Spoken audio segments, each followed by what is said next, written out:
It is the Blue Room. It is your instant match reaction for Everton 1, Fulham 3. No crowd noise today. I actually tried to get off early to get back in town to watch the Grand National. Missed the train by a minute, and then my horse fell at the first fence. So it's been very much one of those days for Everton and all Evertonians everywhere. I've got Keith. Loads of horses fell at the final fence, the first fence in that good game of Goodison. They did. Did anyone win anything on the National today, lads? No. Absolutely. I had that Mr. Coffee in the work sweep who was winning like literally the whole race, and then got over the last fence and just stopped. So I did the 8-year-old playing football outside this house equivalent with the work sweep because I set it up. So as soon as mine got pulled up, all bets were avoided halfway through the race. So I think that's just summarising your Saturday right there. I didn't bet on it because I think it's a load of crap. Oh, fair enough. I think we pretend to care about it for like a couple of days we pretend to care about it for a couple of days every year, and come Monday nobody will give a damn anymore about it. And Paddy actually left the game early to lash a blue flare on at the canal turn just to delay the race beforehand. I mean, we are still on here. We've got to get into it. Keith, I'll come to you first, mate. I don't even ready yet to go into it. Like, I was just saying to Mose there, like, there's so many bad things that happened in that game, but I just keep going back to the 10 minutes after they went 2-1 up, and it was up there with some of the worst effort by a football team I think I've ever seen. Not just in terms of actual physically trying to get back into a game, but in terms of shape and quality, obviously in inverted commas, and actually having an idea about what they're going to do. The manager bringing on Tom Davis, it was like everything that could have gone wrong did go wrong, and it feels like, speaking to people outside the Denby Castle here and on the way back from the ground, that there's a lot of resignation around after that. I mean, how are you feeling? that's what it was like around me. It's apathy, I think, at the moment. Like last season, when we were in this situation, there was anger, there was passion about it. People were upset and voicing their opinions, rightly so. Now everyone's just, there's no reaction, is there? Like, I mean, when they went 3-1 up, normally you'd expect Goodison to be horrible after that. There was just nothing. It was, I think people have just come to terms with the fact that we are definitely going to struggle to get enough points to stay in this league at this stage. Well, you're not going to get to Goodison Road for 6 p.m. against Newcastle at home, are you? I think that's what you're talking about in terms of welcome. In terms of the energy that anyone has for this anymore is just totally gone, isn't it? As Keith said, apathy is the word that just rings around your head at the moment, isn't it? Because I think as fans we're allowed to pack it in on 80 minutes when we see that our team isn't going to be able to get back into it. That's the fickle nature of the football fan. Unfortunately, we're allowed to throw our toys out the pram when it's not going well. I'm not sure the players are, and I think that was the disappointing thing today. In that, as soon as I'm not even going to talk about 3-1 because obviously the game was finished at that point, but as soon as they scored and went 2-1 ahead with what, I'd guess, half an hour left in the game, there was no way in a million years that we were going to get back into that game. And a lot of that is to do with the firepower and the lads up top, but I think the general energy and the attitude of the team was just, if you want to survive, I've seen poorer, believe it or not, I've seen poorer teams than Everton put up a better fight and ultimately survive in this league. I don't think I've seen an Everton team with worse attacking options than this. No, I think that's fair in terms of the, what is it, an 18 that you named today. That's pretty much as bad as it gets for Premier League Everton. I still think we're one player away from being pretty competitive in today's game and in the remainder of the games, but the one player being Calvert-Lewin. Unfortunately, getting that particular player fit is seemingly beyond us at the moment, and I think mentally I'm trying to decide whether I talk about Everton as being including him or without him. I think from my own sanity point of view, I like to try and pretend that he's not a thing, just so I can pretend that we're not missing out on him. But Fulham today, Palace next weekend, they are games that are currently beyond these 11 lads unless Dominic Calvert-Lewin is part of the setup, and I'm beyond the optimism of thinking that he's anywhere close to being that at the moment. You can't keep expecting fans to go to the well for you. It actually has to, at some point, it actually has to be backed up by some substance on the pitch, some actual tangible signs that this team is fighting, is going in the right direction. And bizarrely, they look so far away from being an archetypal Sean Dyche team. At the moment, I just had a little look on the way back into town at Fulham shop map, and he spent all that coach's voice interview that he did, that everyone's spoken about, going on about protect the V. And it was the absolute opposite of that. They just kind of copped off chance after chance after chance. My temptation is to say that the players aren't good enough, and there's no combination there that can really make an impact. But the book has also got to stop with the manager as well, and I think we're talking there about clinging on to something. I saw more attitude and more appetite from that Fulham side at 3-1 in the dying stages than from anybody in the Everton team. And we talk a little bit about Tom Davis and him coming on as a substitute, but what other options are there? The squad has been whittled down and eroded because of financial concerns to such a point now where they are at the bare bones, and you can really see that today. The full-back options, Ben Godfrey playing out of position, Mikalenko, who had another disappointing game. Beyond that, you're down to Ishe Samuel-Smith, who's a very talented, by the way, a very, very talented under-18, but an under-18 with no experience. The other options on the bench, Ellis Sims, Tom Davis. Other teams in Everton's situation, look at Wolves' bench, look at the Wolves bench that they brought on, and the players they were able to bring on at Goodison on Boxing Day. Adama Traore, for all his faults, offers a bit of dynamism in the final. They brought Raul Jimenez on that day as well. Raul Jimenez. Even today, I'm looking at Mateus Nunes. Looking at Bobby Cordova-Reid today, going, God, I wouldn't mind him. You know, Carlos Vinicius do a job. They both genuinely would get into our side, though, weren't we? Like, you know, I think it was a few weeks ago, Mo, you were coming back from the game, and Palace were on the late game, and it was when they were struggling, and we were going through their forward options, going, I think 6 or 7 of those lads get into our team playing up front before our first one, yeah. But how many of that Fulham team today get into Everton's starting 11? It's probably pretty high, because you take Willian, you take Pereira, midfield, Pellegrini, you take Wilson, all of them. Reed, Harry Wilson, by the way, today was superb. Tosin at the back. Do you know the thing that annoyed me about watching Harry Wilson today is that whoever played on Fulham's right wing, it's, you know, Paddy's mentioned that Vitaly Mikalenko is obviously, you know, he is, you know, I'll go there, he's not a footballer. The problem at the moment is that all Evertonians know that as soon as you turn up to any game, and in particular at Goodison, their winger is going to hang out wide on that right hand side, and they're going to target him because he is weak. And it happened today. You know, there's a fortuitous clearance that lands to a Fulham player in the middle of the park, and they find Wilson, and they obviously do really well from that point on. But you know, we are now getting to the stage where every single time an opposition team plays the ball out wide to the right hand side, you feel the fear. You know, it obviously happened in that moment in the first half. It happened again multiple times in the second half as Fulham got a little bit more space to counter against us.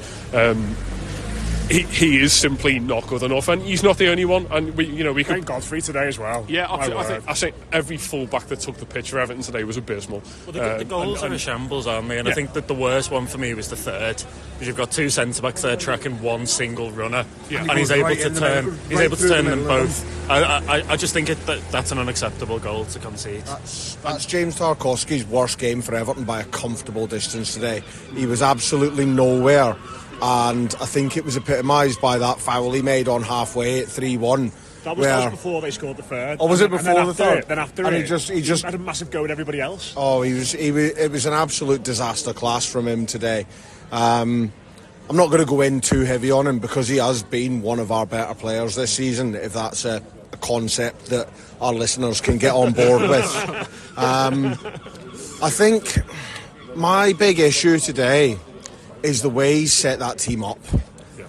Going 4-4-2 there just creates so much space in the middle of the park, and you saw it from the first 5 minutes Everton were on the front foot. They started off quite brightly, and then after that they didn't kick a ball until after Fulham had gone ahead, and they left so much space, and Fulham just passed it comfortably through the phases, through the channels, and for all the high press you've got from Iwobi and Damari Gray and McNeil, you can press them all you like, but if they're passing the ball through big spaces into lads that are stood wanting the ball, what can you do with that? I don't think the press was there at all. I mean, I was watching Gray and Mope when they were actually playing as a two, and there was just no intensity. There was no pressure on the ball whatsoever, and it made it so easy for Fulham to create those 3v2s that we saw last weekend against Manchester United. Everton were warned against Manchester United. Make no mistake, without Jordan Pickford, that's a 5 or 6-0 game.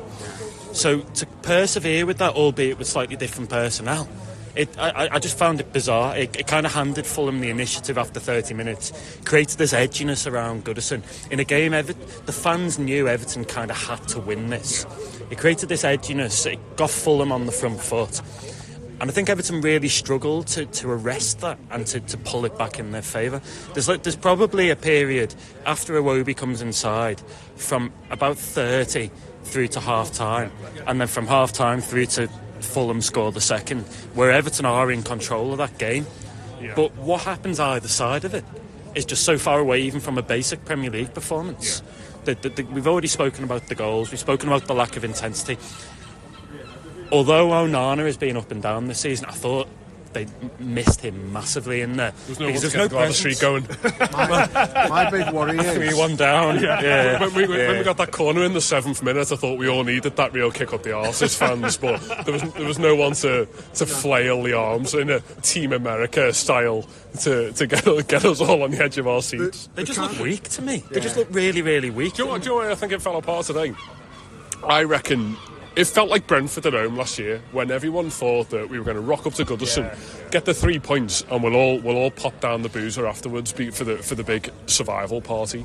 And it clearly wasn't going to go that way after the first half hour. But I think when it got back to 1-1 and we got in at half time, I don't think I was alone in thinking we're just going to turn these over in the second half here. We're gonna. I thought that for the first 5 to 10 minutes of the second half. By the way, that's what it looked like to me. And it's fine. And do you know what?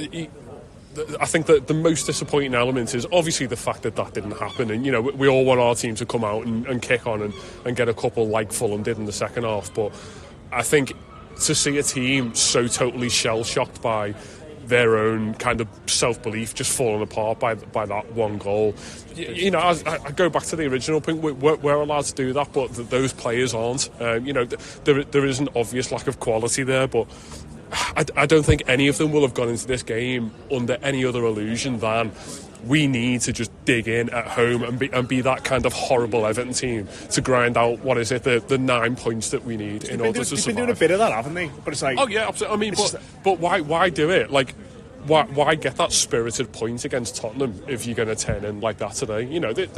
These are the eternal Everton questions. I have no doubt. They weren't on it against Manchester United. I mean, they could have played really well and still lost there, given they were going to Old Trafford, and they on the day played really well, Manchester United. But make no mistake about it, they were off it comfortably. And levels dipped and levels dipped again today. And I think that was... That performance to me was reminiscent of some of the worst stuff we saw under Frank Lampard. It was very bright in a home. It was very, very bright in a home. Loads of space, acres of space for Fulham's best players to kind of create in. A lack of intensity everywhere. I'm talking about the stands, I'm talking about on the pitch, in midfield in particular. That's why, for me, Onana's a massive miss, because he at least had some physicality. Without him, they just look so lightweight. But I put on Twitter earlier, it's a side at the moment with Everton, it's a side that is neither physical and aggressive, athletic, or particularly technical. It doesn't really do anything very well. Like the early performances under Dyche were built on that solid foundation, defending for their lives and nicking something at set pieces. But the set pieces weren't effective, and they weren't defending for their lives. I thought the goals were really shabby. All 3 goals were just a complete car crash, really, in terms of letting runners go by, not tracking people, not tracking the shot, all that kind of stuff, not being first to the second ball. And they got exactly what they deserved today. From kind of for the first half an hour they weren't there, and for the last half an hour they weren't there. They were so far off it. It's the kind of performance that to me smacks of a relegation team. It's like the players have accepted that they're not going to beat teams, and as soon as they go a goal behind, the belief in themselves, whatever little is there, goes. And like Moses touched on it there, we can accept bad footballers at Everton. We've had up more than our fair share.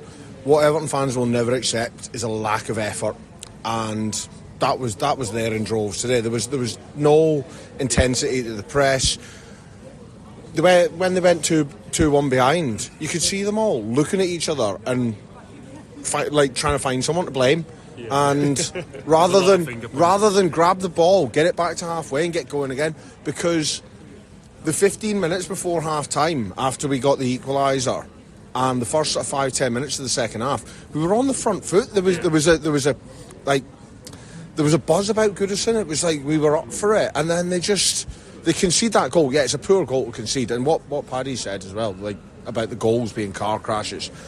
My big thing on them is every single one of the back four and your defensive midfielder in Ghana are flat-footed and watching, not reacting. They're not ready. When that ball comes back off the post, 2 players reacted to it, and they were both in white.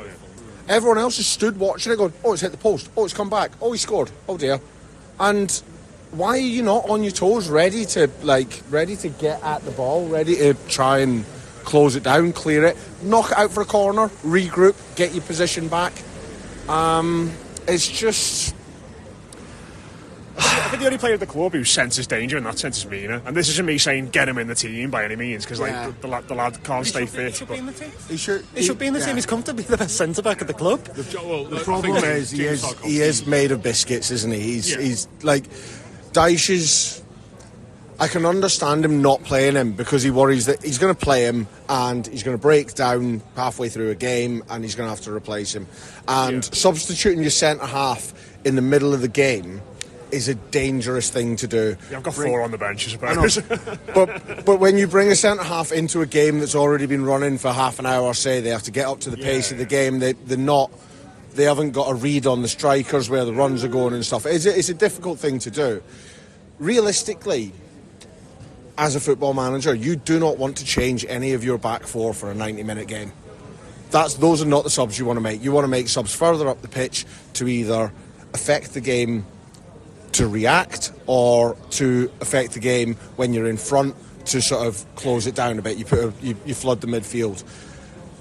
So I can understand not starting him, but I mean, what do you say about that back four today? I don't think any of them come out of that game higher than a 2 out of 10.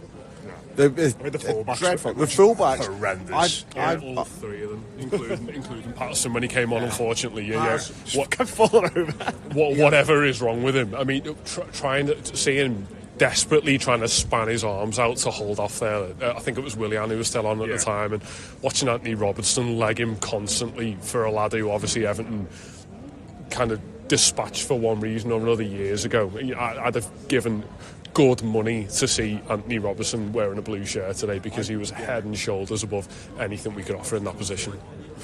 I think it's gone on. Sorry, go on. No, go on. I want to move to something more positive. Go on, Paddy. You go first. The game ended. I'll do the negativity, and then we'll pass it over to Keith. I think it's gone under the radar a little bit because of how much the attack has struggled, the lack of options up front. But the fullback situation is really dire. Again, Mikalenko, we've spoken about him, had a poor game. On the other side, Godfrey's playing out of position. Coleman's injured. I still think Seamus Coleman fully fit as Everton's best option at right back because Patterson's raw. Can you say about Ben Godfrey? It's like when the ball goes in the air, it's like a dog with a cone on it filling up with water. Like it just feels like he malfunctions. It's like it goes in the air, he can't quite see where it's gone, and he just stops like running and doing everything. He totally sold himself with that ball to Willian today. He just freezes. It's like, but it's a damning indictment, isn't it, of Vinagre and the signing of Vinagre that he's not even on. I don't think he was even on the bench. No, he's injured at the moment. Was he today? I mean, there's been no communication either publicly or in private about Vinagre and his injury situation.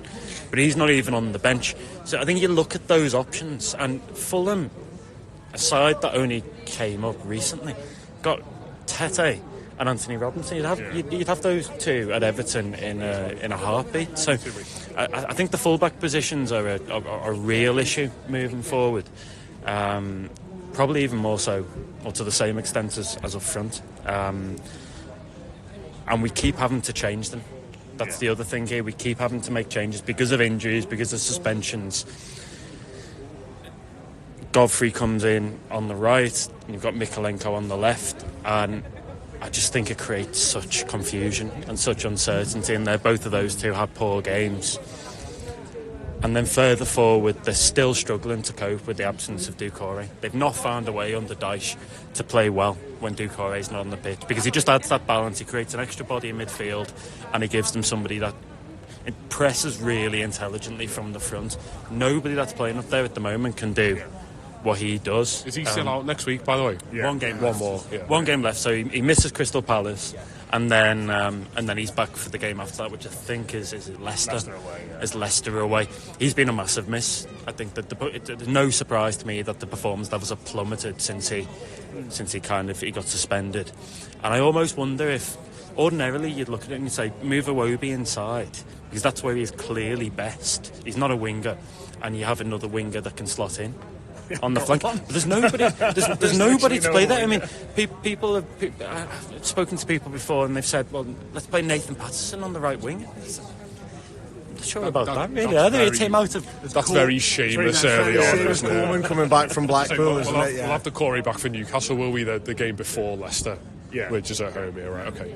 I mean, just before we move on, it's a sign of everyone's absolute misery that we're now looking at a previously thrown out of the club Abdoulaye Doucouré of when is he back to save us, isn't it? I mean, for that midfield thing, we don't know the situation with Onana, obviously, but from what was looking like Everton's strongest part of the squad earlier in the year, when we had Iwobi and Onana and Idrissa Gueye and Doucouré and multiple options, we are now at the point of that looking like another area where, God forbid, we stay in this wretched league we have to go out and try and invest in. You've already prepared yourself for the Championship here, haven't you? I am resigned to the fact that I will watch this. I could go back 10 years and have conversations with Matt about I remember having a conversation with you, Matt, and this is absolutely fucking ridiculous, by the way, outside Wembley, when Everton used to play at Wembley. And it was about, what will we see first? I don't remember this. Everton win a trophy or Everton get relegated. And I think we genuinely sat down and had pensive, long-thinking discussions about which of those would happen. We are all now happy to sit here and say we are going to see this team in the Championship, because that is the overall trajectory of this football club, whether it's this year or next year or last year, because we had all of these discussions before. But I think the idea of watching the last season at Goodison Park with an Everton team, with their biggest game of the year being Norwich at home, sends shivers up my spine. And I think it's a stain on the club's history. That's the stain on Goodison's legacy as well. The only emotion I have towards Everton at the moment is praying that we get into Bramley-Moore in the Premier League. I don't care what manager takes us there. I don't care what players are still here. I don't care what colour we wear after the new owners come in and go full Cardiff City on us. I just don't care. But if we were somehow able to get into Bramley-Moore wearing blue and in the Premier League, I would take anything that happens in the 5 years that follow on from that, because next year feels big, not from a footballing point of view, but just from a legacy point of view. You can't say I'll take anything the next 5 years that happens, because it'd all be better than now. Of course you take it, because this is flirting with relegation. Take me into Bramley-Moore. Let's see Erling Haaland can score 7 and send us down on the last year. I don't care. We'll have all had a lovely year in this nice shiny stadium. Whatever happens beyond that, I can't watch a horrible 47 home games of Championship football at Everton at Goodison Park in its final year, to finish pathetically in the playoffs and then get beat by Hull City on a Friday night away from home on Sky Sports 2. I can't take a year of that. Do you know what? It's not Sky Sports 2, it's Sky Sports Mix. Yeah, come on, mate. Such an Everton. Your team is playing on Sky Sports Mix. That's when you know. Can we ask the listeners to, if they'll contribute to a crowdfunder to pay for some therapy for Mo's, because he's clearly going through something here. But do you know what though? Like, people might think I'm being really negative here, but I've been thinking this for a while. Like, all of this, it has ruined the build-up to the stadium for me completely. Like, I think I've said this in passing before. Like, getting the train to town, driving past it then with you in the car, I look at it and think, I don't think, how great's that going to be? You look at it. I look at it and think, how the fuck are we going to pay for that? It's a sense of like, dread, isn't it? It's like, because like you said, and you know, to use the phrase that Mikey actually used years ago, which we keep coming back to, terminal decline. This is terminal decline for Everton. We are on the way down, and it feels like this is exactly where we're going. And well, when was the last time you actually looked forward to going to the Everton game? I look forward to all this. I look forward to doing this sort of stuff. The actual football. No, I haven't in years. Not for a while. It's also miserable, isn't it? But Martinez, year one. But I look at it and think, we're going down. We're financially fucked as it is. What's that going to do to us? Like, there's potentially club ruining footworks that are going in on the dock there, aren't they? You know, from what we're all saying, we've always, for the last 20 years, the assumption has been we'll never move, and if we do move, relegation will kill us. And at the moment, it very much feels like that. And I know we're going way off tangent here from what is obviously a negative day, but every time I look at it, I just think if it could sell it for the money that we've put in now and having a lovely little IKEA on the docks, then I'd take it every day of the week, because it's not the focus. They are the words of a new dad. I need some flat-pack furniture for the baby. If we can put a big soft play on the dock, then I'm all for it. Cheers for IKEA meatballs. But it's hard. Like we've hung the club and people within the club out to dry for this for years about not making this happen, and on the brink of, God forbid, it actually happening, we are managing to suck all of the fun out of it. And I think there's the disappointment. I mean, you know, we spoke about it on the way back from the game today, and can you generate any form of internal excitement about that stadium move? And honestly, until the end of May, no, I can't. Give me a lovely sunny day at Goodison with a 3 points against Bournemouth that keeps us up by goals scored, then I'll start getting the blue room brick outside the ground printed. But we've got one already. we've got one. I don't know if it ever gets built anyway. Yeah. Chisel it out, because I don't want any part of it. What are they going to do if they don't build the stadium and have to give everyone the money back for them bricks? Or are they just going to put the bricks in the ground anyway? That'll be lost to the ether. Do you like Football Index, where everyone just lost the money completely? United Kingdom's Euro 28 bid ruined by chiselling Evertonians. Right, are we ready for some positivity now? Because I think everyone's ready to throw themselves off. I'm intrigued where this is going. What's the positivity? The one chips before the game also on this one. The one bright spot for me today, I think it was his first. It's certainly his first league start. Was James Garner, and I thought he was terrible. I'm not going to lie. I disagree. I thought he was positive. He looked like he was the one player in midfield who looked like he wanted to get on the ball and move things forward, and he did move us forward. He was the only one that had us like trying to get on the front foot at any point. And I think the problem is we've been sort of like, we signed him in August, and Matt's just having a seizure over the back there. I think we've waited so long to see him, and now he's got a start on the team. Obviously, you disagree. I thought he was our best player today. I know that's a. I thought there were moments, but I thought he was quite. He looked like a lad who's not starting many games. He lost the ball quite cheaply. They can't play with the two in there. And he gave loads of stupid free kicks away as well. They can't play with the two in there for me. It's got to be. Why have they moved away from 4-5-1? That was at the heart of what they were doing well. Yeah. And Doucouré or no Doucouré, you've got to try and compensate for that and give Garnegay, who's coming to the end of his career, some support. A midfield two of those two against Fulham's three. Can the support for Garnegay be like give him the weekend off? Because he's absolutely atrocious.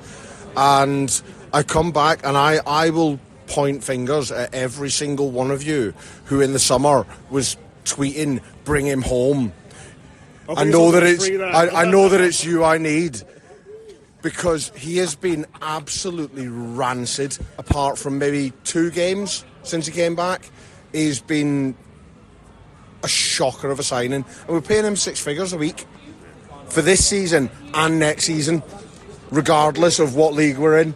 Like, who's going to come in and buy him if we get relegated? So we're going to be paying him $100,000 a week in the Championship. Section, by the way. I was trying to be positive. I was trying to be good. I was trying to be happy. I was trying to give people a beacon of light. And then Matt just stamped all over it and said, "Nah, he was crap." When he runs the game against Huddersfield away next year, and we nick a late 1-0 from Samuel Smith or any other 13-year-old player we've got who we have to desperately strangle onto the bench. Sam Smith, the singer. We're going to sign him next season, or we're going to sign them next season. Yeah, could do a job. Yeah, I mean, Mopé will score at least 5 in the Championship at least. That is the positive. Yeah, I mean, again, who's buying him? By the way, don't even start to wrap this podcast up without a 4-pronged attack on that man, because he was absolutely dreadful. They're all getting it today. From an individual point of view, as I've said, we could be here until the early hours talking about how bad all of the footballers are at Everton, but we have been blessed in recent years by some absolutely tragic technical footballers, and the one that always springs to mind from a positional point of view in regards to comparing him to Neil Mopé is Oumar Niasse. I think we were going to say Strocklehurst. We got that many. They are, we are talking about lads who put lots and lots of effort in, but who were dreadful footballers. I would have comfortably taken Oumar Niasse over Neil Mopé today, and I'd swap them both in this, but I agree. Because the thing that pisses me off about Neil Mopé, and the thing that I'll kind of compare him to Oumar Niasse about, is that we all bought into the fact that he's not going to be a 20 goal a season striker, because he simply wouldn't play for either Everton or Brighton if he was that. But what he was going to bring was tenacity, work rate. He makes life horrible for defenders, and when we go 1-0 up, he's really good at winding the opposition up. When we're battling games like today, 1-1 with half an hour left, he's able to be that kind of edgy difference between a draw and a victory. I've seen nothing even from a character or a personal point of view that makes me think that he's in this and in this fight. And there's a total sense of, we talk about resignation and that feel at Goodison Park today. He just looked like he was trotting around picking up a wage today, and I know that's an easy thing to say about any footballer who's not had a good day at the office, but he is. In a world of Davy Claessens, he is one of Everton's worst signings ever, and we didn't even spend the 15 catastrophic amount of money that we have done on previous players that have gone awry. But I don't know what the answer is, and sadly for him and frustratingly for him, Ellis Sims is also not the answer to this question. But he's a more vibrant alternative for me. Obviously backs are turned against Neil Mopé now, and he'll never win favour in the 7 games he has remaining at Everton, and that is all he has. But I'm ready to learn about Ellis Sims not being good enough, as opposed to knowing what I already know about Neil Mopé. Yeah. Do you know what? If it really comes to that, then yes, because even if we went down to the Championship, I would not be happy with Neil Mopé getting us back into this league.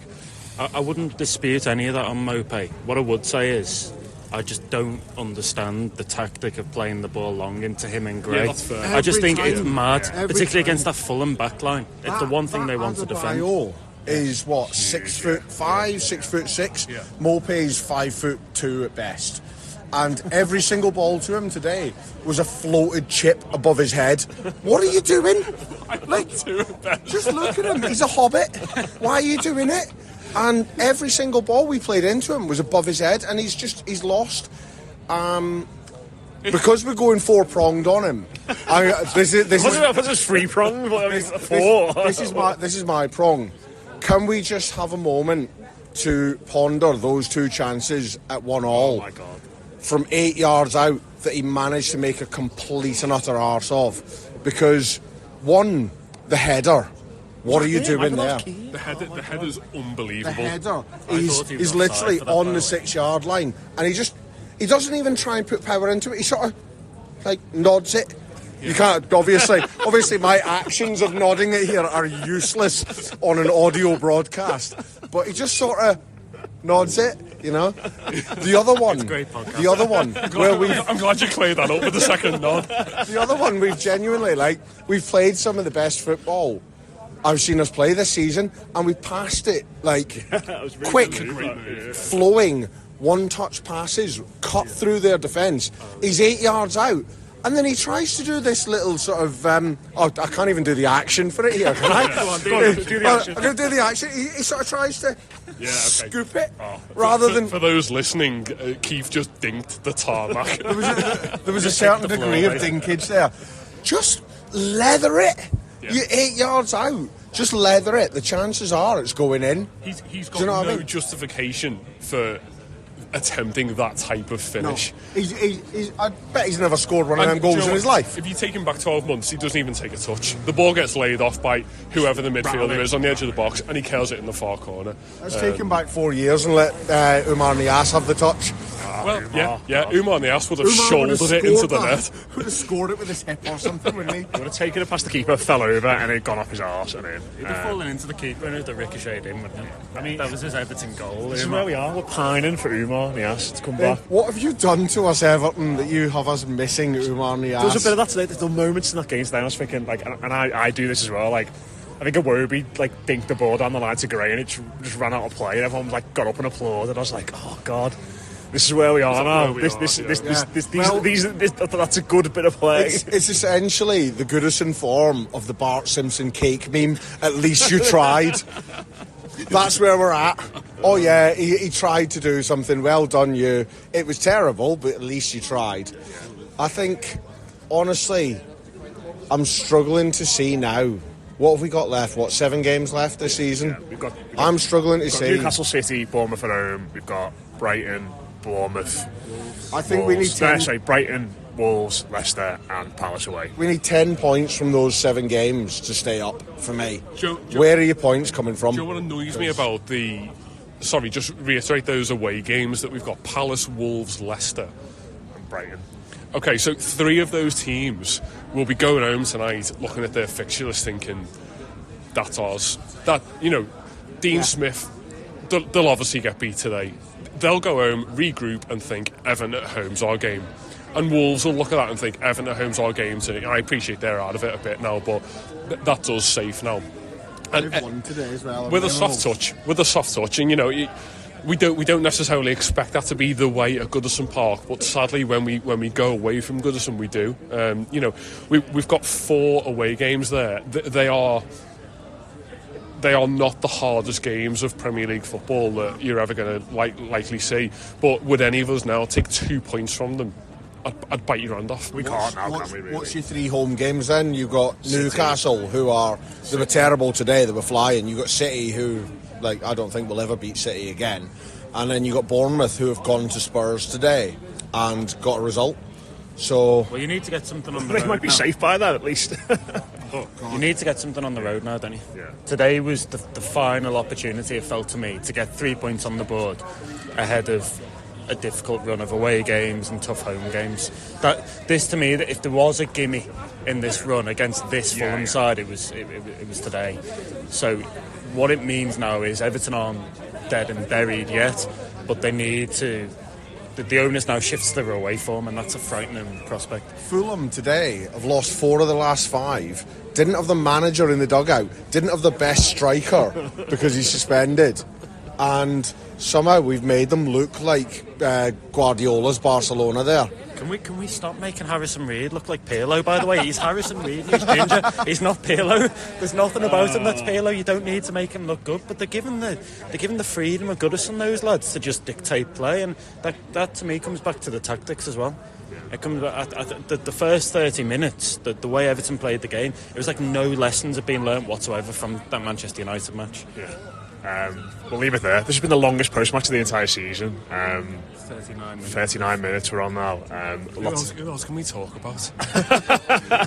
Who else deserves to get it after today? I think everyone's got it today apart from Jordan Pickford. I hope PSV won so we can go in on Marcel Brands. Pickford made a good save, didn't he? Yeah, Pickford made a very good save. Just one other funny moment was when obviously Ben Godfrey getting concussed was not funny, but the announcement afterwards saying Everton using a concussion substitute. So we've got another one, lads, in the bank. Get it on the timeline.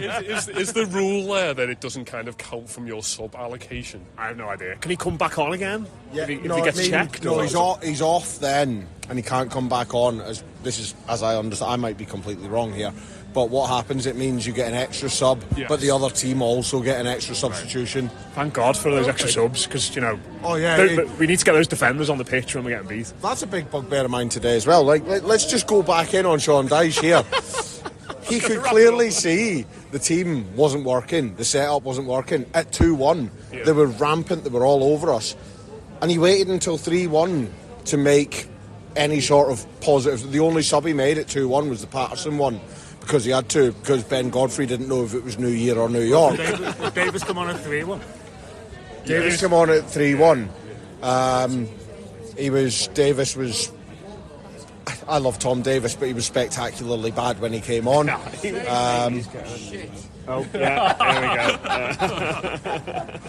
But the fact that he made the Davis sub before the Ellis Sims sub as well. When they both had their shirts off, ready to go at the same time, and he made the Davis one, and I waited about 5 or 10 minutes before bringing Sims on. That is where, you know, as much as no, we're not wrapping the pod up, so don't even look at me like that. But that is where, just sit down. As bad as Neil Maupay was, I felt today that there was a feeling of him being hung out to dry by the fact that.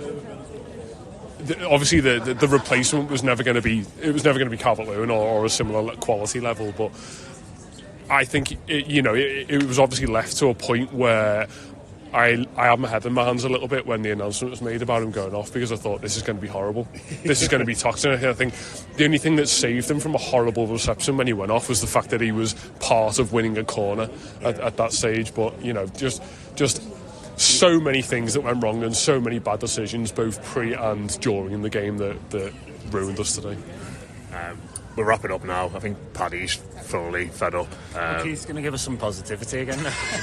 I'm really glad we had the positive segments at the end there. Yeah, I'm going to get your dad involved again to tell me that Tom Davis have some abstract positivity to add, and it is that if we do go down and the ground proves to be a white elephant and a financial sort of albatross around our neck and like basically bankrupts the club, we get our weekends back. I mean, look at us now. We're outside a lovely pub. The weather's nice. It's Eurovision soon. The sun's shining. We have beers. Imagine that. Imagine your weekends without Everton. How much better would they be? But you could never stop caring. We are going to have this serious discussion.